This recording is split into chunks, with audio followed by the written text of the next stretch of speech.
O sol da Flórida brilhava intensamente naquela manhã de novembro de 2019. A mansão de Gugu Liberato, localizada em um condomínio de luxo em Orlando, despertava com a rotina habitual. O apresentador, aos 60 anos, mantinha uma disciplina invejável mesmo longe das câmeras. Acordava cedo, tomava seu café da manhã balanceado e dedicava algumas horas para responder e-mails relacionados aos seus negócios no Brasil. Naquela quarta-feira, 20 de novembro, o clima estava particularmente agradável. A temperatura amena permitia que as janelas ficassem abertas, deixando a brisa suave circular pelos cômodos espaçosos da residência. Gugu havia comentado durante café da manhã com Rose Miriam, mãe de seus 3 filhos, que estava satisfeito com os resultados da última reunião com seus assessores financeiros. Finalmente conseguimos organizar aquela situação com os imóveis em São Paulo, comentou ele, enquanto passava geleia em uma torrada. Agora posso ficar mais tranquilo com o futuro das crianças. Rose notou algo diferente em seu tom de voz. Havia uma preocupação velada, como se ele estivesse antecipando algo que ela não conseguia compreender. Nos últimos meses, Gugu parecia mais reservado, passando longos períodos em seu escritório, com telefonemas que sempre eram interrompidos quando alguém entrava na sala. Carlos Medeiros, o mordomo que trabalhava para a família há mais de 5 anos, também percebeu mudanças no comportamento do patrão. Brasileiro de nascimento, Carlos havia se mudado para os Estados Unidos há 15 anos e encontrou em Gugu não apenas um empregador, mas alguém que confiava nele para assuntos além do serviço doméstico. O senhor Augusto parecia inquieto nos últimos dias, relataria Carlos posteriormente à polícia. Recebia ligações que o deixavam visivelmente perturbado. Em algumas ocasiões, o encontrei revisando documentos que guardava com muito cuidado em um cofre no escritório. Naquela tarde, Gugu recebeu uma ligação que durou quase 1 hora. Trancado em seu escritório, sua voz alternava entre sussurros e momentos de exaltação. Quando finalmente saiu, seu semblante estava pálido. Preciso verificar algo no sótão, disse ele a Carlos, de forma evasiva. Acho que pode haver um problema com o ar-condicionado central. O mordomo estranhou o pedido. Senhor, posso chamar o técnico que sempre faz a manutenção. Não é seguro o senhor mesmo verificar? Não, Carlos. É algo que preciso ver pessoalmente, respondeu Gugu, com uma firmeza incomum. Só preciso que você me traga a escada dobrável que está na garagem. Relutante, Carlos atendeu ao pedido. Enquanto buscava a escada, notou um carro preto estacionado do outro lado da rua. Não era comum ver veículos parados naquela área do condomínio, especialmente um que não pertencia a nenhum dos moradores.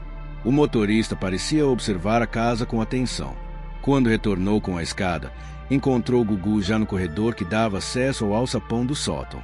O apresentador parecia ansioso, verificando constantemente o relógio. Obrigado, Carlos. Pode deixar que eu mesmo subo. Por favor, certifique-se de que ninguém me interrompa nos próximos minutos. Tenho algo importante para verificar. O mordomo assentiu, ainda preocupado. O senhor tem certeza? O forro não é muito estável nessa área da casa. Eu sei o que estou fazendo, respondeu Gugu, já subindo os primeiros degraus da escada. Volta em alguns minutos. Carlos se afastou, conforme solicitado, mas permaneceu atento. Da cozinha, podia ouvir os passos de Gugu no teto, movimentos cautelosos, como se ele estivesse procurando algo específico. Rose estava no quarto dos filhos, ajudando João Augusto com o trabalho da escola, quando ouviu um barulho ensurdecedor. Um estrondo seguido de um grito abafado. O tempo pareceu congelar na mansão. Carlos foi o primeiro a correr para o local, encontrando o alçapão aberto, abaixo dele, o corpo de Gugu estendido no chão. A queda, de aproximadamente 4 metros, havia sido direta sobre a cabeça. Socorro! O senhor Augusto caiu, gritou Carlos, enquanto se ajoelhava ao lado do patrão. Rose chegou segundos depois, o rosto transformado pelo horror ao ver o companheiro imóvel, um filete de sangue escorrendo de sua têmpora direita. Gugu! Meu Deus, Gugu! Ela gritava, tentando obter alguma resposta. Carlos já estava ao telefone com a emergência, sua voz trêmula tentando explicar o endereço e a situação. Por favor, venham rápido. Ele caiu do forro, bateu a cabeça, não está respondendo. Enquanto aguardavam a ambulância, Rose segurava a mão de Gugu, implorando para que ele reagisse. João Augusto, o filho mais velho, mantinha as irmãs gêmeas, Sofia e Marina, afastadas da cena, todos em estado de choque. O que ninguém notou foi que, durante a confusão, o carro preto que estava estacionado do outro lado da rua partiu rapidamente. Também não perceberam que a pasta que Gugu carregava consigo antes de subir ao sótão havia desaparecido. A ambulância chegou em menos de 10 minutos.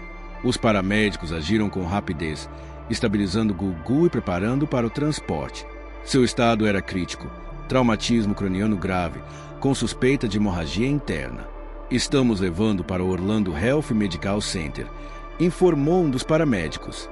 É o hospital mais próximo com centro de trauma.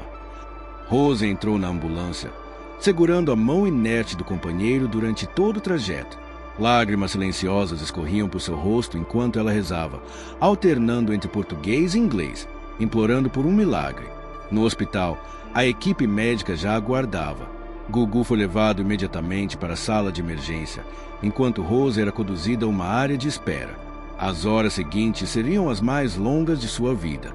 Enquanto isso, Carlos permaneceu na mansão com as crianças, tentando acalmá-las enquanto lidava com seu próprio desespero.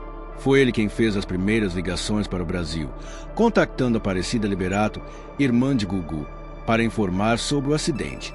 A notícia, ainda mantida em sigilo, começava sua jornada através do Atlântico. Em poucas horas, chegaria aos ouvidos de pessoas que há muito tempo aguardavam por uma oportunidade como esta. Pessoas cujos interesses iam muito além da preocupação com a saúde do apresentador. No escritório de Gugu, o cofre mencionado por Carlos permanecia fechado. Dentro dele, documentos que mudariam completamente o rumo dos acontecimentos nas semanas seguintes. Documentos que revelariam segredos que o apresentador havia guardado por décadas. A noite caiu sobre Orlando, trazendo consigo a incerteza. No hospital, os médicos lutavam para salvar a vida de um dos maiores ícones da televisão brasileira. O que ninguém sabia era que aquela queda aparentemente acidental seria apenas o início de uma história muito mais complexa e sombria do que qualquer um poderia imaginar. O Orlando Health Medical Center era um complexo imponente, com suas paredes brancas e janelas espelhadas refletindo as luzes da cidade. No setor de emergência, médicos e enfermeiros movimentavam-se com urgência ao redor do leito onde Gugu Liberato lutava pela vida. Dr. Richard Thompson, neurocirurgião-chefe da unidade, analisava as imagens do crânio do apresentador com expressão grave. O impacto havia causado uma hemorragia intracraniana severa, com aumento da pressão no cérebro. Precisamos operar imediatamente, disse ele à equipe. A cada minuto que passa, perdemos tecido cerebral. Rose e Miriam, ainda em estado de choque, assinavam os formulários de autorização com mãos trêmulas. Sua formação como médica tornava a situação ainda mais angustiante. Ela compreendia perfeitamente a gravidade do quadro. Doutor, por favor, salvem-no, implorou ela, quando Thompson se aproximou para explicar os riscos da cirurgia. Nossos filhos precisam do pai deles. Faremos tudo o que estiver ao nosso alcance, respondeu o médico, com a seriedade de quem não faz promessas que não pode cumprir. Mas preciso que entenda que o trauma foi extremamente grave. Enquanto Gugu era preparado para a cirurgia, na mansão em Orlando, Carlos tentava manter a calma diante dos 3 filhos do apresentador.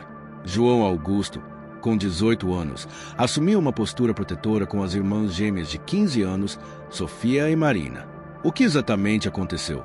Carlos, perguntou João, quando conseguiu um momento a sós com o mordomo. Meu pai nunca subiria no forro sem motivo. Carlos hesitou. Sua lealdade a Gugu fazia questionar se deveria compartilhar suas observações sobre o comportamento estranho do patrão nos últimos dias. Seu pai mencionou que precisava verificar algo relacionado ao ar-condicionado, respondeu, optando pela versão oficial. Wise. Mas o quê? Insistiu João, percebendo a hesitação. Ele estava diferente hoje. Recebeu uma ligação que o deixou perturbado e depois insistiu em subir sozinho, mesmo quando ofereci chamar um técnico. João processou a informação em silêncio.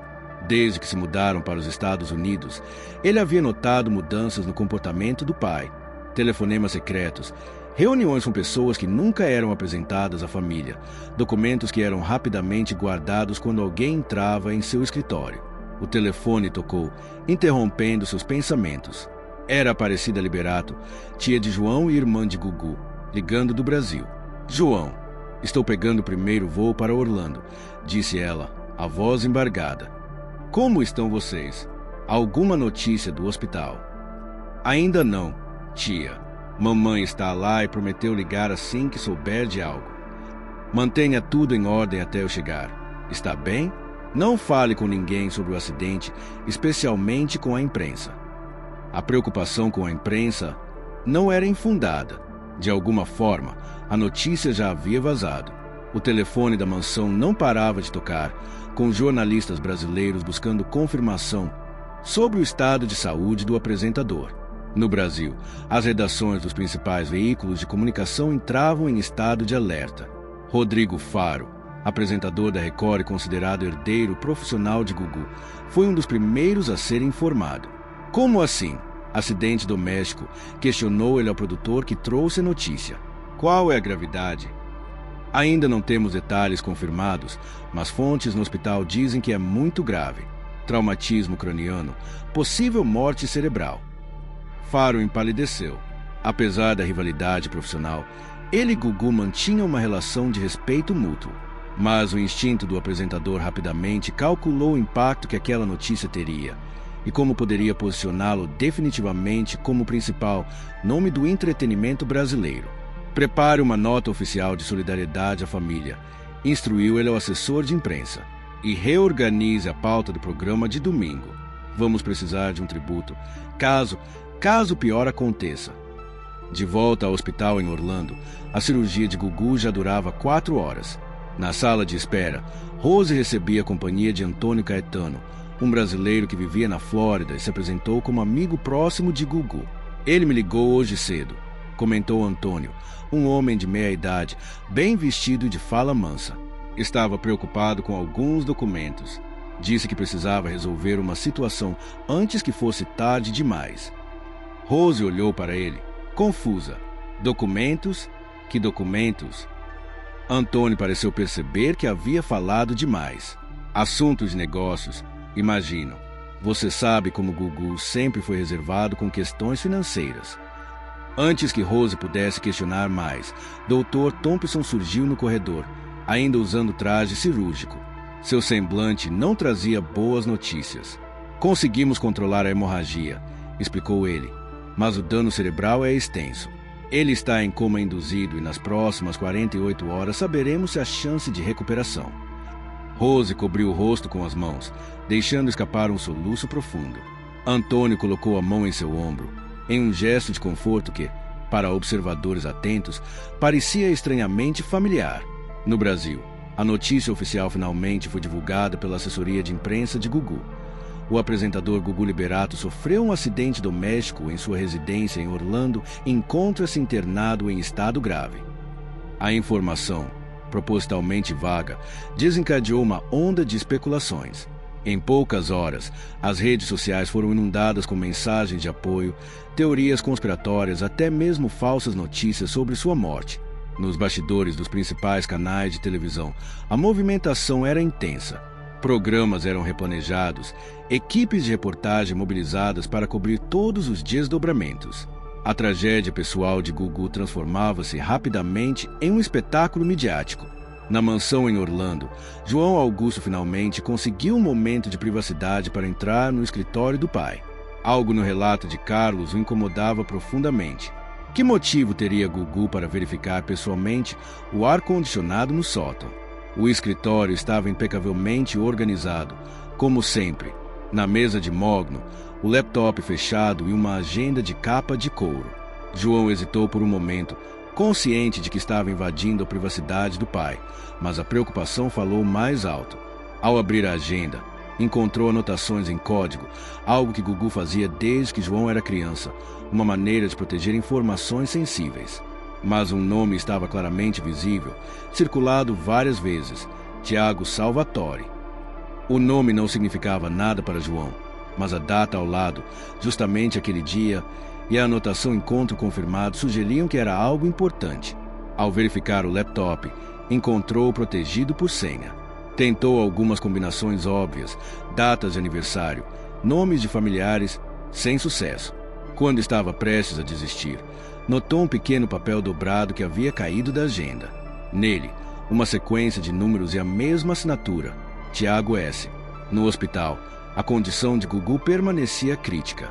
Os médicos haviam detectado a ausência de atividade cerebral em áreas importantes, mas mantinham-o como induzido para dar tempo ao organismo de responder ao tratamento.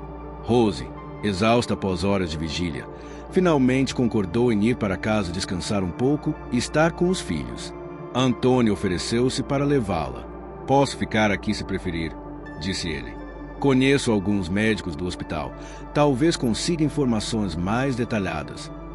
"Obrigada, Antônio, mas preciso estar com meus filhos agora", respondeu ela, ainda intrigada com a proximidade que este homem alegava ter com Gugu, um homem que ela nunca havia visto antes. Enquanto isso, no aeroporto internacional de São Paulo, Aparecida Liberato embarcava no voo para Orlando, acompanhada de 2 advogados. Sua expressão era de preocupação, não apenas pelo estado de saúde do irmão, mas pelo que poderia acontecer caso ele não sobrevivesse. "Todos os documentos estão em ordem?", perguntou ela a um dos advogados.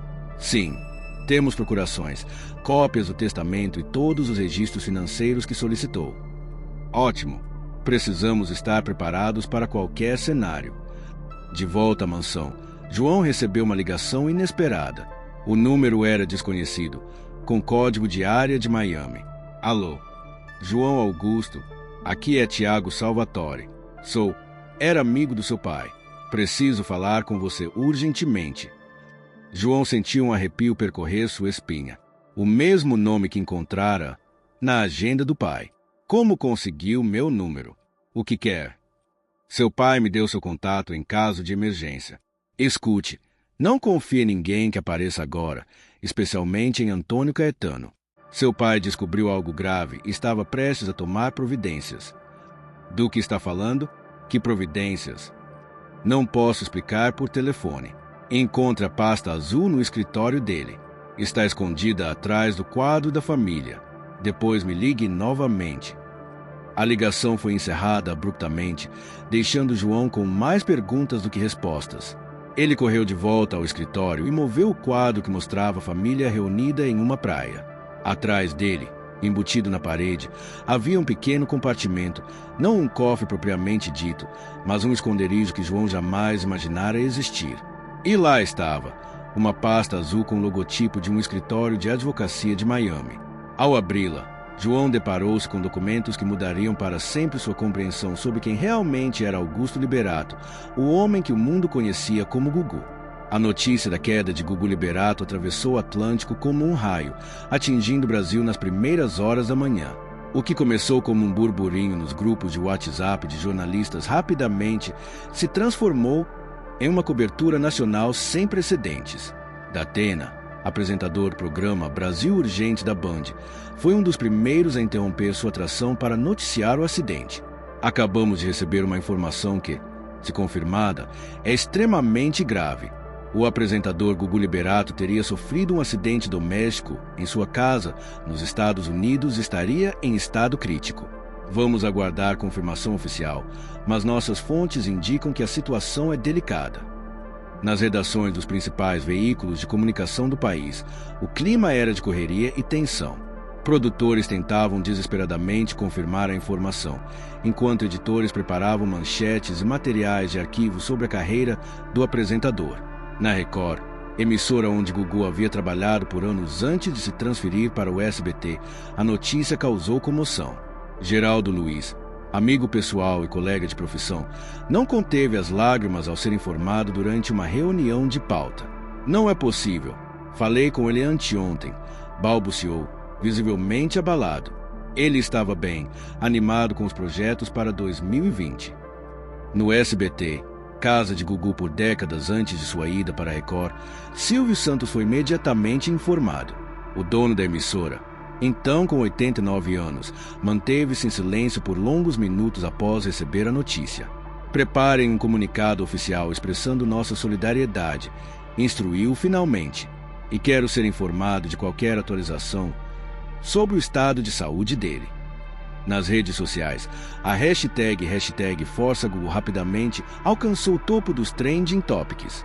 Celebridades, políticos e milhões de fãs manifestavam apoio e orações pela recuperação do apresentador. Ao mesmo tempo, teorias conspiratórias começavam a circular, desde especulações sobre tentativa de suicídio até supostos problemas financeiros que teriam levado Gugu a uma situação desesperadora. Em meio ao caos informativo, Rodrigo Faro, da Record, preparava-se para assumir um papel de destaque na cobertura.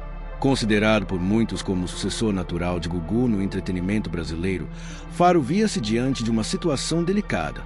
Como demonstrar genuína preocupação enquanto, inevitavelmente, sua carreira seria impactada pelo afastamento do colega. Quero fazer um pronunciamento ao vivo no programa de hoje, comunicou a direção da emissora. Gugu é mais que um colega, é uma inspiração para todos nós. A direção concordou prontamente, vendo ali uma oportunidade de capitalizar a audiência em um momento de comoção nacional. O programa de Faro naquele dia bateria recordes históricos de audiência.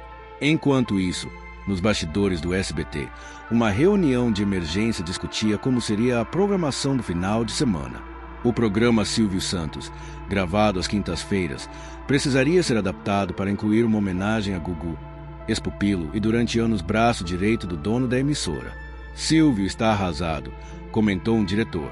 Eles tiveram suas diferenças quando Gugu foi para a Record, mas a admiração e o carinho permaneceram. Na Globo, principal concorrente das emissoras onde Gugu trabalhou, a cobertura era mais contida, porém constante. Nos intervalos comerciais, notas curtas atualizavam o público sobre o estado de saúde do apresentador, sempre com cuidado de não transformar a tragédia em espetáculo. Ana Maria Braga, durante seu programa matinal, fez questão de enviar uma mensagem de apoio. Estamos todos torcendo pela recuperação do Gugu, um profissional que, independentemente da emissora, sempre elevou o nível da televisão brasileira. Em São Paulo, na casa da família Liberato, no bairro dos Jardins, parentes próximos reuniam-se para acompanhar as notícias e organizar a logística para possíveis viagens aos Estados Unidos. Maria do Céu, mãe de Gugu, aos 90 anos, era poupada dos detalhes mais graves sobre o estado de saúde do filho. Ele sofreu um acidente, mas está sendo bem cuidado, explicavam a ela, temendo que a verdade pudesse afetar sua saúde frágil. No aeroporto de Guarulhos, jornalistas já se posicionavam para registrar a partida de familiares e amigos próximos. Câmeras e microfones aguardavam ansiosamente por declarações que pudessem alimentar a cobertura incessante. De volta a Orlando, o hospital onde Gugu estava internado começava a lidar com a pressão da imprensa internacional. Jornalistas brasileiros que viviam na Flórida dirigiam-se ao local, tentando obter informações exclusivas. A administração do hospital, seguindo protocolos rígidos de privacidade, limitava-se a confirmar que o apresentador estava internado em estado crítico. No Brasil, as emissoras de TV alteravam suas programações para incluir retrospectivas da carreira de Gugu. Imagens de seus momentos mais icônicos, desde o início como assistente de palco de Silvio Santos até os programas de maior sucesso, eram exibidas em sequência, acompanhadas de comentários emocionados de apresentadores e convidados. Gugu revolucionou a televisão brasileira, comentava um crítico de TV durante um programa especial. Ele conseguiu o que poucos conseguem: manter-se relevante por décadas, reinventando-se constantemente sem perder sua essência. Nas bancas de jornal, as edições extras já estampavam manchetes alarmantes. Gugu entre a vida e a morte. Acidente doméstico pode tirar Gugu da TV para sempre. Família de Gugu corre para os Estados Unidos. A cobertura midiática intensa revelava não apenas o impacto cultural de Gugu no Brasil, mas também os mecanismos da indústria do entretenimento que rapidamente transformava a tragédia pessoal em conteúdo para consumo público. Em seu programa daquela noite, Rodrigo Faro apareceu visivelmente emocionado. Vestindo preto, iniciou a atração com um discurso preparado cuidadosamente por sua equipe. Hoje não é um dia para sorrisos ou brincadeiras, começou ele, com a voz embargada. Nosso querido Gugu, meu amigo e inspiração, está lutando pela vida neste momento. Quero pedir a todos que se unam em uma corrente de oração pela recuperação dele. A câmera fechou em seu rosto, captando uma lágrima que escorria lentamente, uma imagem que seria reproduzida exaustivamente nos dias seguintes e geraria tanto elogios pela sinceridade quanto críticas pela suposta exploração do momento. Nos bastidores, após encerrar o programa com índices recordes de audiência, Faro reuniu-se com diretores da Record para discutir os próximos passos. Se o pior acontecer, comentou um executivo, escolhendo cuidadosamente as palavras, precisamos estar preparados para assumir a liderança no segmento que ele dominava. Faro assentiu silenciosamente, consciente do jogo de poder que se desenrolava por trás das demonstrações públicas de solidariedade. Enquanto isso, em Orlando, Rose e Miriam recebiam uma ligação de Antônio Caetano, o suposto amigo de Gugu que aparecerá no hospital. Rose, precisamos conversar sobre alguns documentos importantes, disse ele. Gugu me confiou informações que você precisa saber antes que a família dele chegue dos Estados Unidos. Que tipo de informações? Questionou ela, desconfiada. Sobre o testamento, sobre arranjos que ele fez. Posso passar na mansão amanhã cedo. Rose hesitou. Algo na insistência de Antônio a incomodava profundamente. Prefiro que espere até a chegada da Aparecida. Qualquer assunto relacionado a documentos deve ser tratado com a presença dela e dos advogados da família. Do outro lado da linha, o silêncio de Antônio foi revelador. Quando finalmente respondeu, sua voz tinha um tom diferente, mais frio e calculista. Como quiser, mas saiba que há coisas sobre Gugu que você desconhece completamente. Coisas que podem mudar tudo o que você pensa saber sobre ele e sobre seu futuro. A ligação foi encerrada abruptamente, deixando Rose com uma sensação de apreensão que se somava à dor pela condição crítica do companheiro. No Brasil, a madrugada não diminuiu a intensidade da cobertura. Programas de TV ao vivo mantinham plantão permanente, alternando entre boletins médicos oficiais e especulações de especialistas convidados às pressas. A tragédia pessoal de Gugu Liberato transformava-se, a cada hora que passava, em um fenômeno midiático que revelava não apenas o carinho do público pelo apresentador, mas também os mecanismos implacáveis da indústria do entretenimento, onde mesmo a possibilidade de morte de um ícone era convertida em conteúdo, audiência, inevitavelmente, lucro. O sol mal havia nascido em São Paulo quando os principais canais de televisão já exibiam programas especiais sobre Gugu Liberato. Imagem de arquivo, entrevistas com celebridades especialistas em saúde se alternavam nas telas, enquanto apresentadores adotavam expressões solenes para comentar o estado de saúde do apresentador. Na sede da Record, Rodrigo Faro chegou mais cedo que o habitual. Vestindo um terno escuro, cumprimentou a equipe com um semblante grave antes de se trancar em sua sala com o diretor de programação e seu empresário pessoal. As últimas informações confirmam que o quadro é irreversível, disse o diretor, consultando mensagens em seu celular. Morte cerebral. A família está apenas esperando a chegada de todos os parentes próximos antes de fazer o anúncio oficial. Faro passou a mão pelo rosto, em um gesto que mesclava genuína tristeza com a consciência das oportunidades que se abriam. É uma tragédia, murmurou. Gugu é uma lenda. Rodrigo, interrompeu seu empresário, precisamos discutir como você vai se posicionar a partir de agora. A Record já sinalizou que quer você como principal nome do entretenimento da casa. O programa de domingo pode ser seu. O apresentador assentiu lentamente. Por anos, ele havia construído sua carreira seguindo os passos de Gugu, mesmo estilo de apresentação, formato de programas semelhantes, até gestos e bordões que remetiam ao ídolo. Agora, a trágica ausência de seu mentor abria caminho para sua consagração definitiva. Quero fazer as coisas com respeito, respondeu finalmente. Mas sim, estou pronto para assumir esse espaço. Enquanto isso, no SBT, a movimentação era igualmente intensa.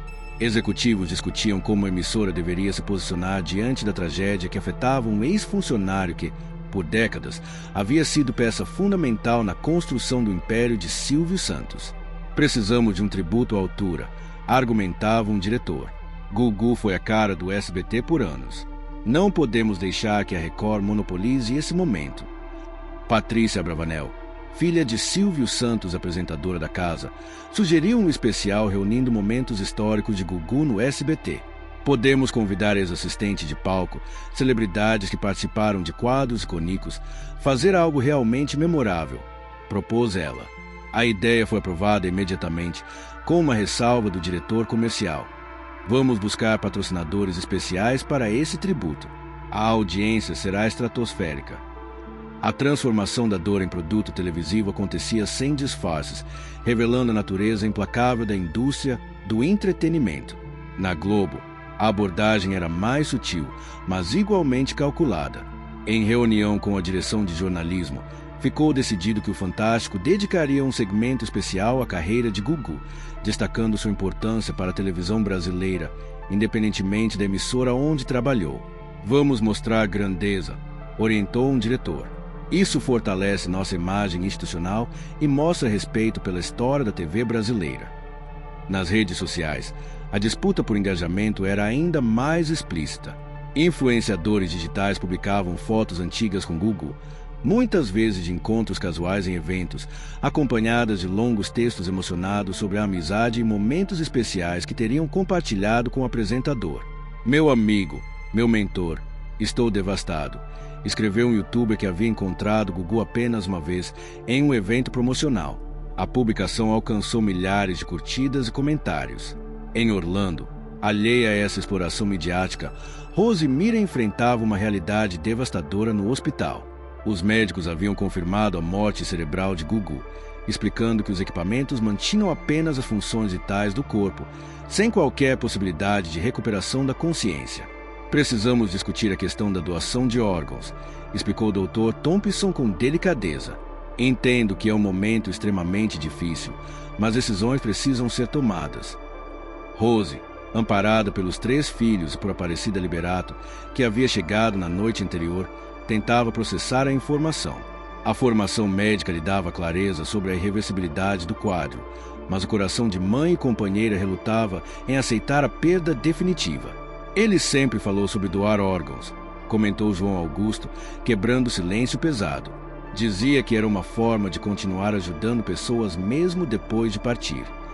Aparecida assentiu, assumindo o controle da situação como havia feito desde sua chegada. Vamos respeitar esse desejo dele, decidiu. Mas precisamos organizar como será feito o anúncio oficial. A imprensa está enlouquecida e precisamos proteger a família, especialmente as crianças. Enquanto a família lidava com luto e decisões difíceis, no Brasil a indústria do entretenimento já se reorganizava para o pós-Gugu. Contratos publicitários eram renegociados, grades de programação replanejadas e apresentadores posicionados estrategicamente para ocupar o espaço que se abria. Geraldo Luiz, amigo próximo de Gugu e apresentador da Record, foi chamado para uma reunião com a direção da emissora. Esperando receber apoio em seu momento de dor, foi surpreendido com uma proposta comercial. Queremos que você faça uma série de reportagens especiais sobre os bastidores da vida de Gugu, explicou um executivo. Você era amigo dele, conhecia histórias que ninguém mais conhece. Isso seria um diferencial enorme para a audiência. Geraldo sentiu o estômago revirar. Estamos falando de explorar a morte do meu amigo para a audiência. O executivo ajustou a gravata, desconfortável com a franqueza da pergunta. Estamos falando de homenagear sua memória de forma exclusiva. A Record investirá pesado nisso. O valor mencionado em seguida fez Geraldo hesitar. Sua indignação moral começava a ceder espaço para o pragmatismo profissional. Afinal, se ele não fizesse, outro faria, provavelmente com menos sensibilidade e respeito. Vou pensar, respondeu finalmente. Em São Paulo, na casa da mãe de Gugu, Maria do Céu, aos 90 anos, finalmente foi informada sobre a gravidade da situação. A idosa, que já havia enfrentado problemas cardíacos no passado, recebeu a notícia com uma calma surpreendente. Meu filho está com Deus, disse ela, segurando um terço entre os dedos. Agora preciso ser forte pelos netos. A dignidade da matriarca contrastava dramaticamente com o circo midiático que se formava ao redor da tragédia familiar. Do lado de fora da residência, dezenas de repórteres se acotovelavam, tentando captar imagens do interior da casa ou declarações de qualquer pessoa que entrasse ou saísse. Um primo distante de Gugu, que não via o apresentador há anos, tornou-se repentinamente fonte de informações exclusivas, concedendo entrevistas pagas a programas sensacionalistas. Ele tinha premonições sobre sua morte, afirmou o parente em um programa de TV, inventando detalhes para prolongar seus minutos de fama. Nas últimas vezes que conversamos, Gugu falava que precisava organizar tudo porque sentia que não teria muito tempo. Essas declarações, obviamente falsas, eram reproduzidas sem qualquer verificação, alimentando ainda mais o frenesi midiático. Na Record, Rodrigo Faro gravava uma chamada especial para seu programa de domingo, que seria inteiramente dedicado a Gugu. Com os olhos marejados, após várias tentativas para conseguir o efeito perfeito, ele olhava diretamente para a câmera. Neste domingo, uma homenagem àquele que foi meu maior inspirador, meu amigo, meu mentor. Gugu, este programa é para você. Nos bastidores, sua equipe já negociava entrevistas exclusivas com ex-funcionários de Gugu, dispostos a revelar segredos em troca de cachês generosos. A morte ainda nem havia sido oficialmente anunciada, mas a indústria do entretenimento já a transformava em produto lucrativo. No SBT, a abordagem não era muito diferente. Um especial retrospectivo estava sendo montado às pressas, com direito a depoimentos emocionados de Silvio Santos, gravados anos antes para outra ocasião e agora reciclados para o momento. Gugu foi como um filho para mim, dizia Silvio na gravação, originalmente feita para celebrar os 30 anos de carreira do apresentador. O departamento comercial da emissora trabalhava intensamente para vender cotas de patrocínio para o especial, com valores fracionados pela expectativa de audiência recorde. Em Orlando, a família finalmente autorizou o procedimento de doação de órgãos, seguindo o desejo manifestado por Gugu em vida. A equipe médica preparava-se para a delicada operação que salvaria vidas de pessoas que jamais conheceriam pessoalmente o doador, mas que carregariam literalmente uma parte dele. Aparecida Liberato, junto com os advogados que a acompanhavam desde o Brasil, começava a organizar os próximos passos. O corpo seria trasladado para São Paulo, onde aconteceria um velório público, uma exigência dos contratos com emissoras de TV que Gugu mantinha. Precisamos discutir a questão do testamento, comentou um dos advogados discretamente. Há aspectos que podem gerar complicações. Aparecida assentiu, lançando um olhar preocupado na direção de Rose, que conversava com os filhos em um canto da sala de espera. Vamos resolver isso no momento apropriado, respondeu. Agora, nossa prioridade é proteger a imagem do meu irmão e garantir que sua despedida seja digna de quem ele foi. O que Aparecida não mencionou foi a ligação que receberá na noite anterior, de um homem que se identificou como Tiago Salvatore, alegando ter documentos que mudariam completamente a história sobre Gugu Liberato. No Brasil, as emissoras de TV já anunciavam programação especial para o final de semana, prometendo revelações exclusivas, imagens inéditas do apresentador. A morte de Gugu, ainda não oficialmente confirmada, já rendia milhões em publicidade e gerava uma disputa feroz por audiência.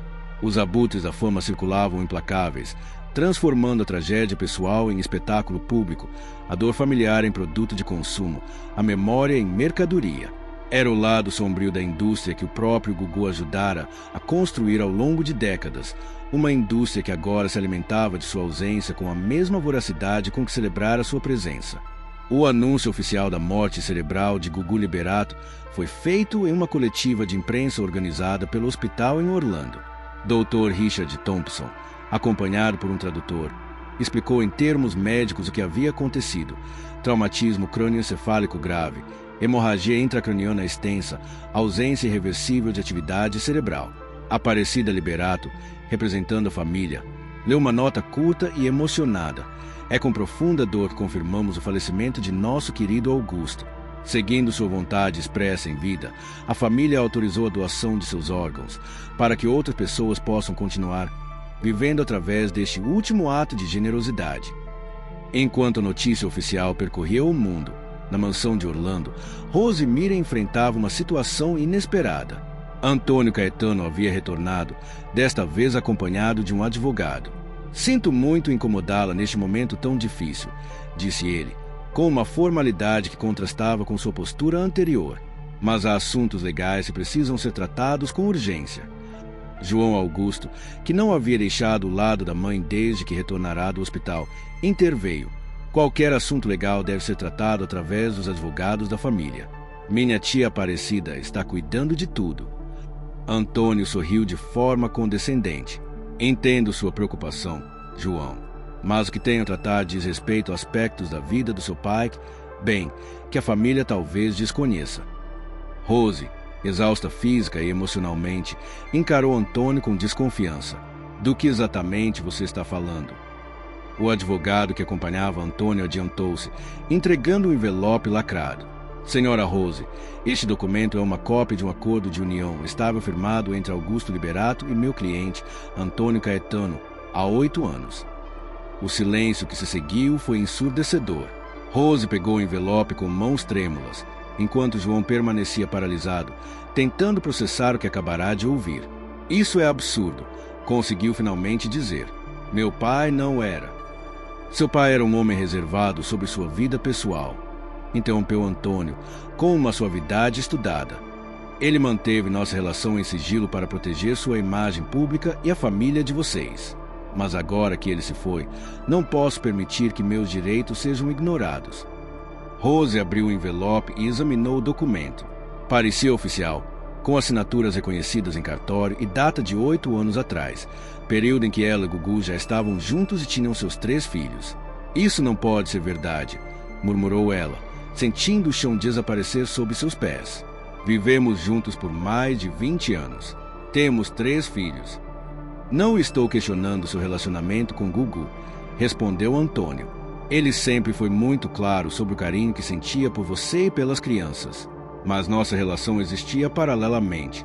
Muitos homens públicos vivem essa dualidade. João, recuperando-se do choque inicial, lembrou-se subitamente da pasta azul que encontrara no escritório do pai e da ligação misteriosa de Tiago Salvatore. Vamos precisar verificar a autenticidade desse documento, disse ele, assumindo uma postura mais firme. E qualquer discussão sobre isso deve aguardar o retorno da minha tia. Antônio e seu advogado trocaram olhares. Claro, entendemos.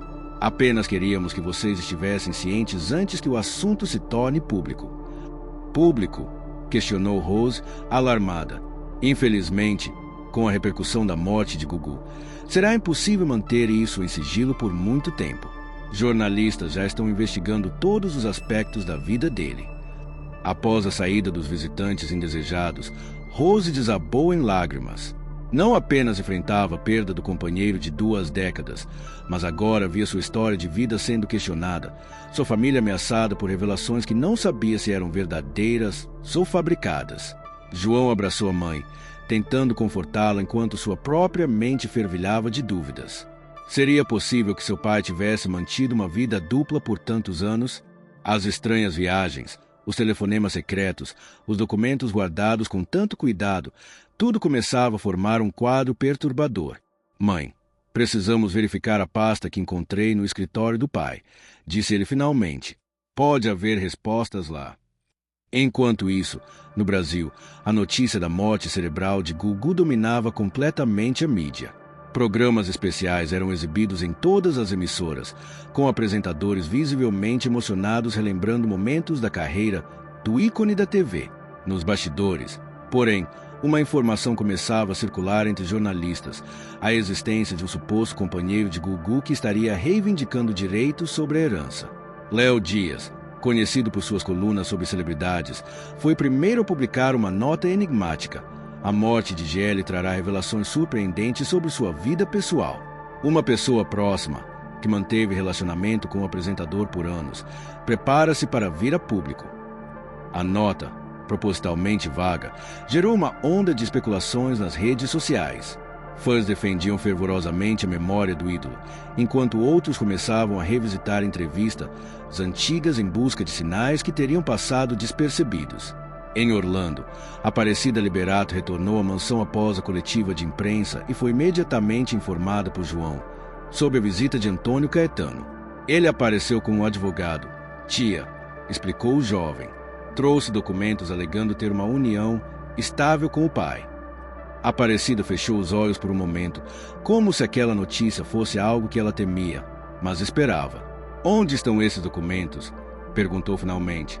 João entregou o envelope, acrescentando: encontrei também uma pasta escondida no escritório do pai e recebi uma ligação estranha de um homem chamado Tiago Salvatore, alertando para não confiar em Antônio. Aparecida examinou rapidamente o conteúdo do envelope, seu rosto não revelando qualquer emoção. Depois, pediu para ver a pasta encontrada por João. Ao abrir a pasta azul, encontraram diversos documentos, contratos imobiliários, extratos bancários de contas no exterior e, para surpresa de todos, um testamento datado de apenas 3 meses antes. Este testamento é diferente do que conhecíamos, murmurou Aparecida, folheando o documento. Ele fez mudanças significativas recentemente. Rose, que observava tudo em silêncio, finalmente perguntou: "O que isso significa, Cida? O que está acontecendo?" Aparecida hesitou, escolhendo cuidadosamente as palavras. "Rose, meu irmão era um homem complexo. Havia aspectos da vida dele que ele mantinha compartimentados." "Você está dizendo que sabia sobre esse Antônio?" questionou Rose, incrédula. "Não especificamente sobre Antônio, mas sabia que Gugu tinha relacionamentos que ele preferia manter em sigilo." A revelação caiu como uma bomba. Rose sentiu como se toda a sua vida tivesse sido uma mentira elaborada. Os 3 filhos, João Augusto e as gêmeas Sofia e Marina, eram fruto de fertilização in vitro, um procedimento que na época Rose atribuiu ao desejo de Gugu de preservar sua imagem pública, evitando especulações sobre um casamento formal. "Por que ele manteria essa farsa por tantos anos?" perguntou ela, a voz embargada pela emoção. "Por que construir uma família comigo se..." "Não era uma farsa, Rose", interrompeu Aparecida. "Gugu amava você e as crianças. Vocês eram sua família, seu porto seguro. Mas ele tinha uma vida pública complexa, uma carreira que exigia certas aparências." João, que examinava os outros documentos da pasta, encontrou algo que chamou sua atenção: uma série de e-mails impressos trocados entre seu pai e Tiago Salvatore. As mensagens, datadas das semanas anteriores ao acidente, mencionavam evidências preocupantes e necessidade de agir antes que seja tarde. "Tia, quem é Tiago Salvatore?" perguntou ele, mostrando os e-mails. Aparecida empalideceu visivelmente. "Onde você encontrou isso?" "Na mesma pasta. E ele me ligou ontem, dizendo para não confiar em Antônio Caetano." A irmã de Gugu pegou os e-mails com mãos trêmulas. "Tiago é um investigador particular que Gugu contratou recentemente. Ele suspeitava que estava sendo chantageado." "Chantageado? Por quem?" questionou Rose. "Ele não me deu detalhes.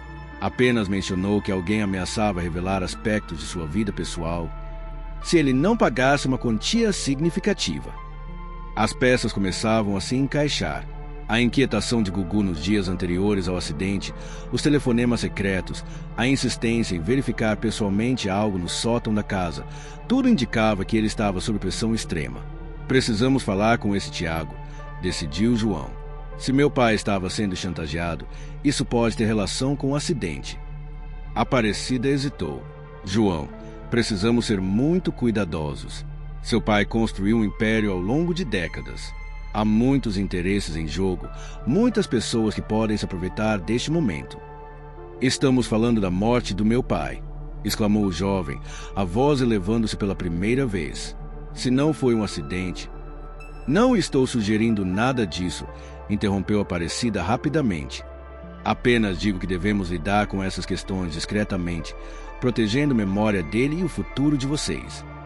Rose, que havia permanecido em silêncio, processando as revelações, finalmente falou: "Quero a verdade, Cida. Depois de 20 anos ao lado dele, criando nossos filhos, mereço saber quem realmente era o homem com quem compartilhei minha vida." Naquele momento, o telefone tocou. Era o hospital, informando que o procedimento de doação de órgãos havia sido concluído e que os preparativos para o traslado do corpo poderiam ser iniciados. A realidade cruel da perda definitiva sobrepôs-se momentaneamente às revelações perturbadoras. Rose caiu em prantos, amparada por João, enquanto Aparecida atendia às instruções do hospital. As gêmeas Sofia e Marina, que haviam sido poupadas dos detalhes mais sórdidos das discussões, entraram na sala naquele momento. Seus rostos jovens, marcados pelo choro, lembravam dolorosamente o pai que haviam perdido. "Mamãe, quando vamos voltar para casa?" perguntou Sofia, a voz pequena e frágil. Rose abraçou as filhas, consciente de que casa nunca mais seria o mesmo lugar. Os segredos revelados haviam transformado não apenas o presente, mas também todo o passado que acreditava conhecer. No Brasil, a notícia da morte cerebral de Gugu e da doação de órgãos gerava comoção nacional. Celebridades publicavam homenagens, fãs organizavam vigílias e as emissoras de TV preparavam-se para a cobertura do velório, que prometia ser um dos maiores eventos midiáticos dos últimos anos. Nos bastidores, porém, a informação sobre o suposto companheiro de Gugu ganhava força. Programas de fofoca já preparavam reportagens especiais, enquanto advogados especialistas em direito familiar eram convidados para comentar as implicações legais de uma possível união estável não reconhecida publicamente. Em seu luxuoso apartamento em Miami, Tiago Salvatore observava a cobertura da morte de Gugu em um canal brasileiro, enquanto organizava documentos em uma pasta idêntica que João havia encontrado no escritório do apresentador. Eles já começaram a se movimentar, comentou ele ao telefone. Precisamos agir rapidamente se quisermos proteger o legado dele conforme combinamos. Do outro lado da linha, uma voz feminina respondeu: Estou a caminho de Orlando. Tenho as provas que ele me entregou na última vez que nos encontramos. Ninguém vai destruir tudo o que ele construiu. Os segredos de Gugu Liberato, cuidadosamente guardados durante toda a sua vida pública, começavam a emergir. E com eles, uma teia de interesses, mentiras e revelações que ameaçavam transformar sua morte em algo muito mais complexo do que um simples acidente doméstico.